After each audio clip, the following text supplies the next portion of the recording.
Hey everybody, it's Greg here from the Binge List, where we make recommendations for TV shows and movies that you can access from the comfort of your own home. If you're like me, you have kids, you don't get a lot of time to sit down and watch TV shows and movies like we did in the past. So I wanted to make videos like this, so next time you do get some free time, you can sit back, you can relax, and you turn on something that you know is going to be good. So today we're going to cover 11 must-see movies that are on Amazon Prime that you can watch today that are going to help you expand that watch list. So this is a series where we're going to be doing 60 total movies. If you missed the original 11 that we released, it's going to be in a link in the description down below. Stop scrolling, stop turning off movies halfway because they're not that great, and hang out with us in that same amount of time, and we'll give you these 11 great options that you can check out for your next movie night. And I know there's going to be something on here for you because we've done a ton of different genres. So let's check out the list, and here we go. To start us off, let's sink our teeth into something that's fantastic with Renfield. And guess who? None other than the legend himself, Nicolas Cage, taking on the role of Dracula, while Nicholas Hoult plays his loyal servant. This is definitely one of the newest movies on this list, but builds off of some classic material that we're probably all familiar with, but this isn't your usual Dracula tale. No, it's a very modern day spin on this, and it's really all about Renfield, if the title didn't give that away. He's a mix of emotions. He's caught between being super loyal to Drac and scared to death of him. Plus, he's battling his own inner demons, and he's a bit crazy in this movie. So Renfield, he's off to the Big Apple in this movie and on a mission from Dracula to snag this crazy powerful artifact.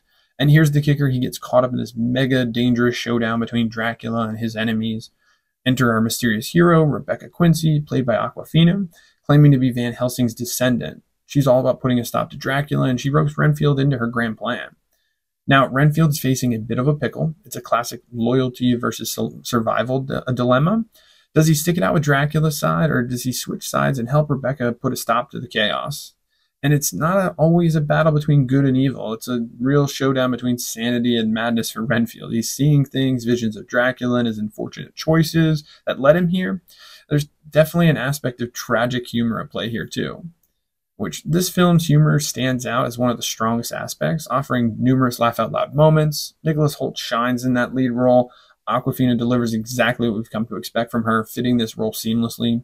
However, Nicolas Cage's portrayal of Dracula is really phenomenal in this one. He nails the tone. He's flawlessly managing to be both frightening and humorous, showcasing a manipulative persona. It's an ideal casting choice for this unique blend of horror and comedy. With all that said, Renfield is a must-watch with horror comedy buffs and Nick Cage fans out there. It's fun, it's suspenseful, it's packed with a stellar cast, and it's a mind-blowing cinematography throughout, too. Renfield, blaming innocent victims. Let's move on and talk about Dungeons & Dragons: Honor Among Thieves. If you've never heard of it, this movie is based on a popular role-playing game, Dungeons & Dragons. If I lost you at Dungeons & Dragons, just know you do not have to be a hardcore fan of this content or a player of the game to really enjoy this movie. This is another newer movie on the list. It was released in 2023, and to be honest, I was expecting it to be a movie where the trailer showed pretty much the entire movie. Some of the important parts were in that trailer, but there was a lot more meat on the bone when you actually watch it. The film follows a group of thieves who embark on an epic quest to stop a powerful evil. Leading the way is Chris Pine and his ragtag team of supporting players that include Michelle Rodriguez, Justice Smith, Sophia Lillis, and Daisy Head. It is a classic fantasy adventure film that feels similar to other titles that we're very familiar with, like Guardians of the Galaxy or Lord of the Rings, with all the elements that fans of this genre really love, like magic, monsters, and epic battle sequences. This movie has a ton of payoff for those die-hard fans too. However, the film is more than just a mindless action flick. It is really funny. When you hear the name Jonathan, you'll know exactly what I mean. I really enjoy movies like this that don't take itself too seriously. This movie certainly was at its best when it allowed the characters to embrace some form of that. Dungeons & Dragons is a must-watch for fans of fantasy films and role-playing games. The film features a star-studded cast that I already mentioned, epic effects, visual and practical, and a promising story that moves at a brisk pace, so it does keep you engaged in the story all the way through while explaining what's going on. So if you're looking for a fun, exciting adventure, then I highly recommend checking out Dungeons & Dragons. This one's definitely for you. What is it exactly that you bring to this? I'm a planner. I make plans. You've already made the plan, so... If the existing plan fails, I make a new plan. So you make plans that fail. Not everybody I know was thrilled about this movie when it was announced because of the iconic nature of its predecessors. But let's talk about this reboot that I feel does a good job paying respects to what came before it, but also brings it to the modern world and tells its own story. That reboot is 2014's Robocop. For someone like myself who was not around during the original run of Robocop, this movie sort of rocks. First, you've got Joel Kinnaman. I'm a huge fan of Joel Kinnaman, but he's stepping into the shiny metallic shoes of Alex Murphy in this movie as a cop who gets more than a little banged up. But thanks to Omnicorp, the big company with a plan, he's got into a part man, part machine, full-fledged cyborg type of situation. Murphy gets an entire overhaul, which turns into a real tug of war between his duty as a cop and really holding on to his humanity throughout this movie. Along with Kinnaman, you've got some really, really heavy hitters supporting him throughout this movie. Michael Keaton, Gary Oldman, and even Samuel L. Jackson as this weirdly awesome, foul-mouthed cable news host throughout the movie. Like I mentioned, this isn't your dad's RoboCop from 1987. No, this one's definitely a lot darker and grittier, but does go a different route, shying away from the in-your-face violence and criminal corruption that worked during the original series. Artificial intelligence definitely takes center stage in this one too. It takes a deep look into the ethical maze of AI and how it can be incorporated into our everyday lives. If that's not enough for you, the visual effects, action sequences, costumes, and gadgets are simply mind-blowing in this one. It's not an over-the-top cartoonish element either. What's remarkable is how the film strikes a real good balance between making everything feel futuristic, but realistic enough to believe that this half man, half machine, and the other tech could actually be part of our world. Now, why should you hit the play button? Well, it's not your run-of-the-mill flick. We're talking a well-made movie with amazing cinematography, amazing use of practical and CGI effects with that stellar cast I had mentioned. If you're into the dark, gritty sci-fi vibe or open-minded looking for some nostalgia, RoboCop from 2014 is a must-watch. The revolution begins right now with Detective Alex Murphy. Next on the list is Greater. So sports fans, strap up and let's talk about a film that's all about beating the odds and chasing your dreams. And what makes it even better is it's actually based on a true story. Neil McDonough takes on the role of Brandon Burlsworth, a guy who didn't let "you're too fat, you're too small, you're too slow" stop him from taking a shot at his big dream of playing for the Arkansas Razorbacks. And this dude's story is honestly the stuff that legends are made out of. Born into a humble Arkansas family, Brandon has this big dream of becoming a member of the Razorbacks football team. But of course, like I mentioned, everyone told him he didn't really fit the bill. Did he listen? No. He busted his tail off and snagged a spot as a walk-on for the Razorbacks. The film follows him along that journey. The film spends a lot of time with Brandon home in Harrison, Arkansas. The father's a harmless drunk along the way with some other unique dynamics and dysfunction within his family. But despite all the odds, he didn't just warm the bench. This guy lit it up on the field. He became an Arkansas legend, snagging awards left, right, and center. Two-time All-American, SEC Offensive Lineman of the Year, and Heisman Trophy finalist, which for offensive linemen is saying something. But it's not just about touchdowns and glory. It does have a ton of heart in this movie. It's about never giving up. Brandon's story is packed with faith and sticking it out against all the odds. And his faith was rock solid through this. He's a true believer that his football gift was God-given and he was going to use it. So this movie is some sad moments I'm not going to talk a ton about. I'll let you check those out, but it really has a positive message throughout. Even to this day, his name lives on and inspires people all over the country. It's a greater movie, pun intended, and well worth watching, whether you are into sports flicks or that get your heart pumping or faith-based movies with great messages. This is definitely a great flick to check out. You want to walk on? Head your own way? We certainly won't stop you. There ain't no way you're ever going to play. Not here. Next on this list is Those Who Wish Me Dead, starring Angelina Jolie. This movie is probably not going to be one that you rewatch over and over again, but I certainly enjoyed this movie for the hour and 40-minute runtime. Not every movie has to have this multi-level plot that twists and turns with these super in-depth characters to be entertaining to me. And that's exactly what this movie is. It's not a perfect movie, but it's a good watch. It has rampaging wildfire and assassins that provide plenty of adrenaline, along with a decent emotional subplot that touches the heart too. The movie starts off learning about Jolie's character, Hannah Faber. She is a smoke jumper haunted by some mistakes and regrets from her past. She stumbles upon a terrified 12-year-old kid, Connor, who is in some serious trouble. Yeah, those assassins, well, they're looking for him. Hannah steps up, helping Connor bolt into the wilderness, and that's where things go from 0 to 100 real quick. They're not just dodging the assassins, they're fighting tooth and nail against this wildfire closing in on them. It's a survival mode on a lot of different levels, the ultimate battle against both human threats and Mother Nature. One of the stars of this movie is actually the special effects teams, who really make the forest fire behave like this predator stalking the main characters throughout the movie. It's leaping across expanses of the forest and rivers in this furious spectacle. If heart-thumping action and gripping suspense are your cup of tea, then this is definitely one for you. With a killer cast, a plot that gets going and keeps you on the edge of your seat, it's a no-brainer. And don't forget about the breathtaking visuals of the wilderness and as you go through the movie. So this isn't Shawshank. Most movies aren't. If you're itching for an action-packed and visually stunning movie, Those Who Wish Me Dead is a very solid option. Why'd they put you in a fire tower? Well, I'm just lucky, I guess. I hope you're enjoying our recommendations so far, and if you have, take a minute to like, comment, and subscribe to the channel, and get our recommendations out to others who are looking for great movies.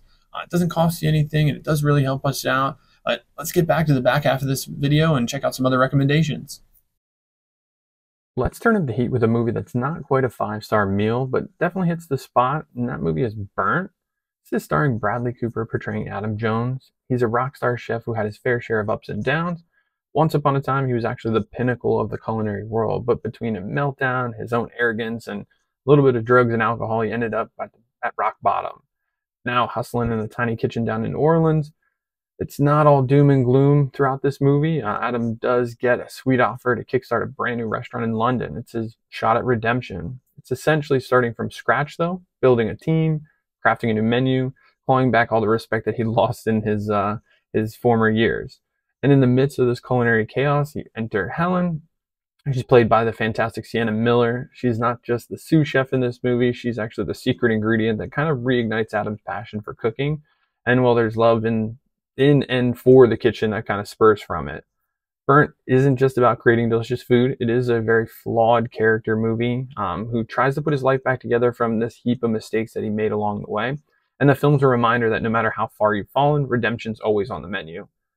Disclaimer, I am not an expert on high-end restaurant kitchens, but when I did some research on this film, it did mention how the production team consulted with top culinary experts, and in my very unprofessional opinion, it looks the part because the food is one of the stars of the show. It's a celebration of joy of cooking. Adam's whipping up some serious magic in the kitchen throughout this one, reminding us again how food has this crazy power to bring people together. The acting stellar with Bradley Cooper at the helm, with great supporting actors in there too. Kitchen scenes are what seem very realistic and very fun and enjoyable to watch. So for all you foodies and drama lovers out there, you're in the mood for a film that'll get you laughing, shed a tear or two, and probably make you very, very hungry, Burnt is the main course you don't want to miss. 3 years without a word. What do you want? I want to make my kitchen the best in the world. Service! Finally, a superhero movie on this list. This is actually the first addition to the list that is a superhero movie, and as a diehard fan of that genre, I could have just done a list of superhero movies alone, but let's talk about Aquaman. Most people ask me when I do recommend superhero movies for them if they need to be a diehard fan or if they have to be caught up on this entire series of movies or TV shows to understand exactly what's going on.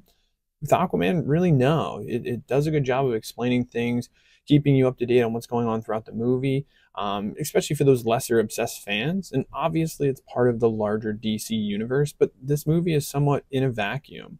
Jason Momoa's Arthur Curry just came off his battle for the fate of the Earth with the Justice League, and he's looking to relax and handling smaller criminal activities in the sea. But in this true superhero fashion, there is no rest because of the Wicked. That half Atlantean, half human is approached to retake his rightful place in Atlantis, and he's not too keen to taking the throne right at the beginning. But when his brother Orm decides it's time to wage war against the surface world, Arthur is forced to step up and be the hero for both worlds. Orm is certainly the main villain in this movie, but throughout the movie we also see Black Manta stalking Arthur through his journey, and this movie has some super epic fight scenes between the both of them. This movie does a decent job in other aspects like romance, has some humor, and even some political drama and adventure, but at its core it is a superhero movie that packs a punch. A top-notch cast with Momoa leading the charge, Nicole Kidman, Tamora Morrison, and William Dafoe. Mind-blowing visuals that take you all over the world and under the sea, with CGI and practical effects and just different locations they shoot at, as well as some well-choreographed action scenes at these locations. Oh, also a huge shout out to James Wan for making the Atlanteans be able to talk underwater in this one, unlike what we did see in the Justice League. But let's not talk too much about that. This is definitely up at the top of the list when it comes to recent DC movies. This movie has its ups and downs, but it's a fun movie, and Momoa's charisma helps keep you engaged throughout the entirety of the story. But it's a wild ride. It has superpowers, grand adventures, comedy, and even some heartwarming moments. What else could you be looking for? My father was a lighthouse keeper. My mother was a queen. But life has a way of bringing people together. Onto the world of ancient legends and epic battles, but with a bit of a twist on this classic tale that we're all probably very familiar with, but that's Hercules, starring none other than Dwayne Johnson.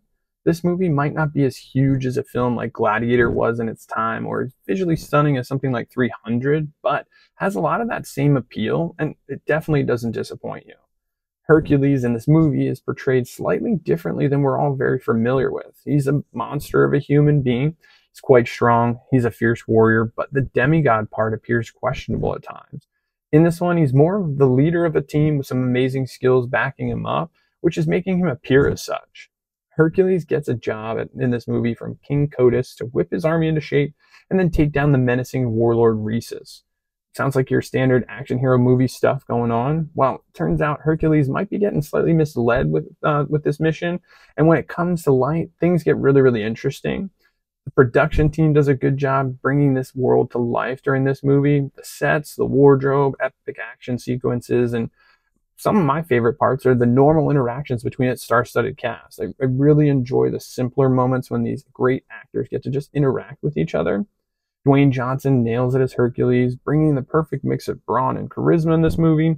And the supporting cast is Ian McShane, Axel Henny, Rufus Sewell, so great actors supporting him in this one. If I did have to poke holes in this iteration of Hercules, it would be that it does follow some of the cliches of the genre at times, and it felt a smidge rushed with some of that character building. But honestly, you don't mind it too much because of the high production value, the epic fight scenes that you get to go through. For that same reason that I mentioned, the cast keeps you invested. But would I like to see more character building moments? Of course. But like I said, it's a give and take with some of that other stuff. So in a nutshell, if you're into action, fantasy, or something similar to like Renfield, where it's a fresh take on a very familiar story, Hercules from 2014 is a must-watch. You all know your legend. You're the son of Zeus. I'm going to start off by saying that I am not a huge fan of the game of baseball or math, so I do not have any bias towards this movie when making this recommendation, but I did really enjoy Moneyball. Based on the book Moneyball, The Art of Winning an Unfair Game by Michael Lewis, Moneyball is set in 2002 and tells the story of Billy Beane. He's the general manager of the Oakland A's at this time, a small market baseball team. The Athletics are struggling to compete with the larger, wealthier teams in the major leagues, like the Yankees, the Red Sox, and teams like that. And they lack the resources to sign the top free agents out of the market, and they're essentially at the bottom of the barrel in the MLB. Beane is determined to find a way to make this team competitive. He hires Peter Brand, played by Jonah Hill in this movie. He's a young economist who has a radical new approach to baseball.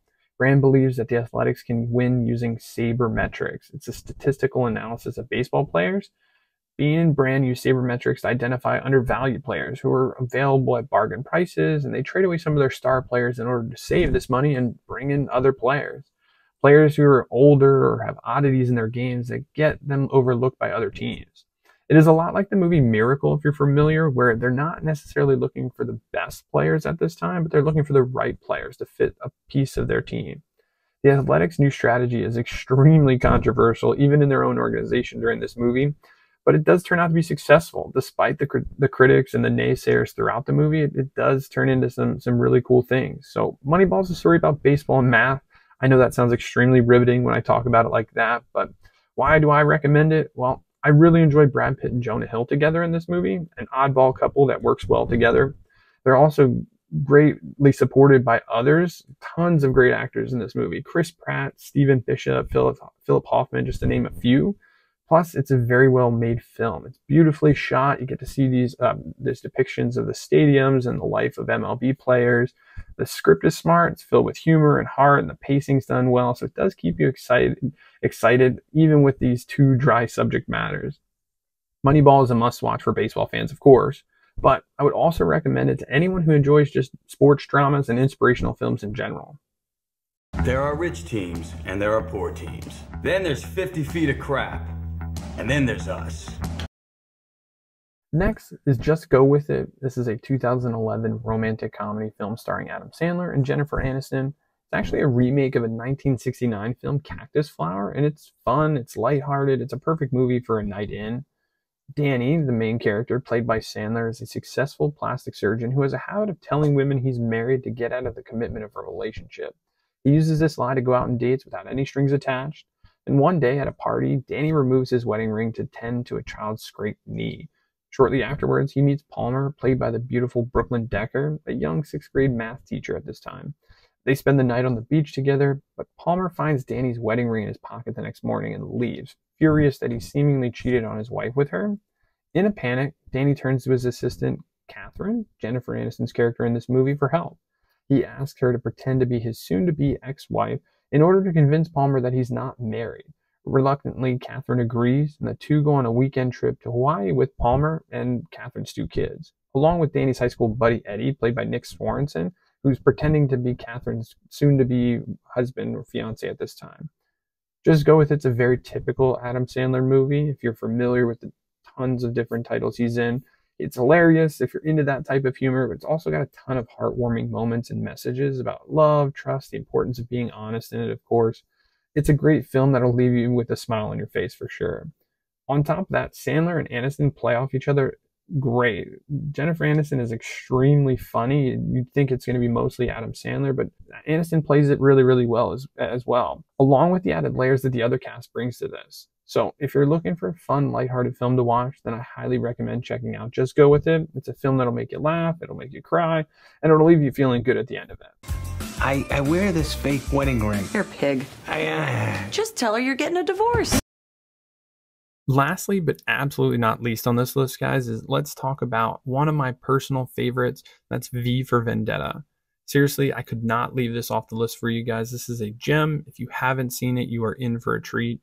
The movie is inspired by the Vertigo graphic novel of the same name that takes place in this dystopian future in the UK that's turned into this totalitarian state. It has corruption, it has oppression that's running rampant, and the people, well, they're just living in constant fear of the government. Well, we enter our hero, well, Vigilante V, played by one of the most iconic voices in filmmaking, and that's Hugo Weaving, who steals the show with his monologues and his speeches in this movie. And for him to steal the show, it's extremely impressive because he never shows his face in this movie. He's working alongside some amazing actresses and actors and other stars in this movie, like Natalie Portman, Rupert Graves, Stephen Fry, and John Hurt. But V is a skilled fighter, a master of disguise, a genius tactician and strategist. You name it, it seems like he's got it in his arsenal. And to add to his long list of skills is actually speech writing. He's really inspiring in this movie. It's extremely inspiring for real. V's on a mission to take down the corrupt government and give the power back to the people. He kicks things off by hitting government buildings, symbols of authority, and people of authority. The people, tired of living under the thumb of the government, hit the streets demanding change. The government does try to play hardball with them throughout this movie, but it's too little too late. The rebellion is on, and V's kind of the match that sets it all into motion. This movie is not your basic action film. At first, it all seems very coincidental, but V does not play with dice and does not believe in coincidence. It's a tightly woven tapestry of dominoes that unfolds right in front of you throughout this movie, unveiling V's grand plan each step of the way, kind of keeping you solidly invested at every turn, not knowing what's going to come next half the time. The payoff is so sweet. Now, I do not claim that this is the best film ever made, but I can definitely say that it is a spectacle that you have to see, and it has become a personal favorite that I believe will blow you away. V for Vendetta is a must-watch for fans of dystopian thrillers, political dramas, and just downright badass movies. This cast is top-notch, the story is gripping, and visually, it is a feast for your eyes. It's amazing. Trust me, there are scenes that you won't forget anytime soon. He promised you order, he promised you peace, and all he demanded in return was your silent, obedient consent. So that's going to do it for our list today, everybody. I hope you enjoyed the list. Let us know down in the comments which of these movies won you over. And definitely check out some of our other videos, and don't forget to like, subscribe, and share this video out for others to see. And have a great day.